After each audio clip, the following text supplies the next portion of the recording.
Praise the Lord. இன்றைய காலை மன்னா. ஆதாயம் மிக்க கட்டுகள். கட்டப்பட்டிருக்கையில் நான் பெற்ற என் மகனாகிய ஓனேசிமுக்காக உம்மை மன்றாடுகிறேன்.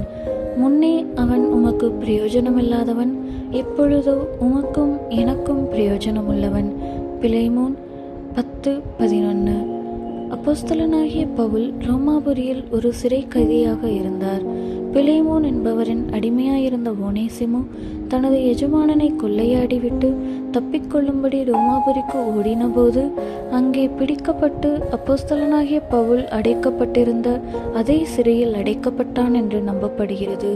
அச்சிறைவாசத்தின் போது அப்போஸ்தலனாகிய பவுலின் ஊழியத்தால் ஓனேசிமு ரட்சிக்கப்பட்டான். கல்வி அறிவில்லாதவனும் திருடனுமாயிருந்த அவனை அப்போஸ்தலனாகிய பவுல் தனக்கு மகனாக தத்தெடுத்து கொண்டார். பலவீனரை ஆதாயப்படுத்திக் கொள்ளும்படிக்கு பலவீனருக்கு பலவீனனைப் போலானேன். எப்படியாகிலும் சிலரை ரட்சிக்கும்படிக்கு நான் எல்லாருக்கும் எல்லாமானேன் என்று 1 கொரிந்தியர் 9:22 வாசிக்கிறோம். அப்போஸ்தலனாகிய பவுல் கட்டப்பட்டவராய் இருந்த போதிலும் கட்டுண்டவர்களாய் இருந்த மற்றவர்களை அவர் விடுதலையாக்கினார். ஒருவேளை எழுத்தின்படி நீங்கள் கட்டுகளிலோ அல்லது சிறையிலோ இல்லாவிடினும் உங்கள் வீட்டில், உங்கள் குடும்பத்தில், நீங்கள் பணிபுரியும் இடத்தில் உள்ள சூழ்நிலை உங்களை கட்டுகளுக்குள் வைத்திருப்பது போல தோன்றக்கூடும்.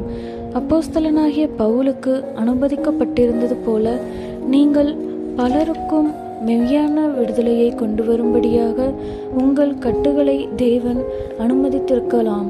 பிலிப்பிய சிறையில் அப்போஸ்தலனாகிய பவுல் அடைக்கப்பட்ட போது சம்பவித்தது யாது என்பது உங்கள் நினைவுகளில் இருக்கிறதா?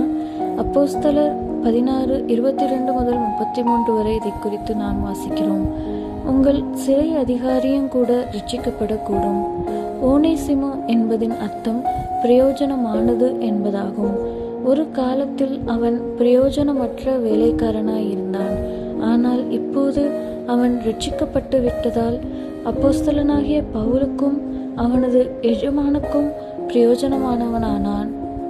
ரட்சிக்கப்பட்ட ஒரு நபர் ஆவிக்குரிய உலகுக்கும் லௌகீக உலகுக்கும் ஆசீர்வாதமாய் இருக்க வேண்டும். ஆமேன்.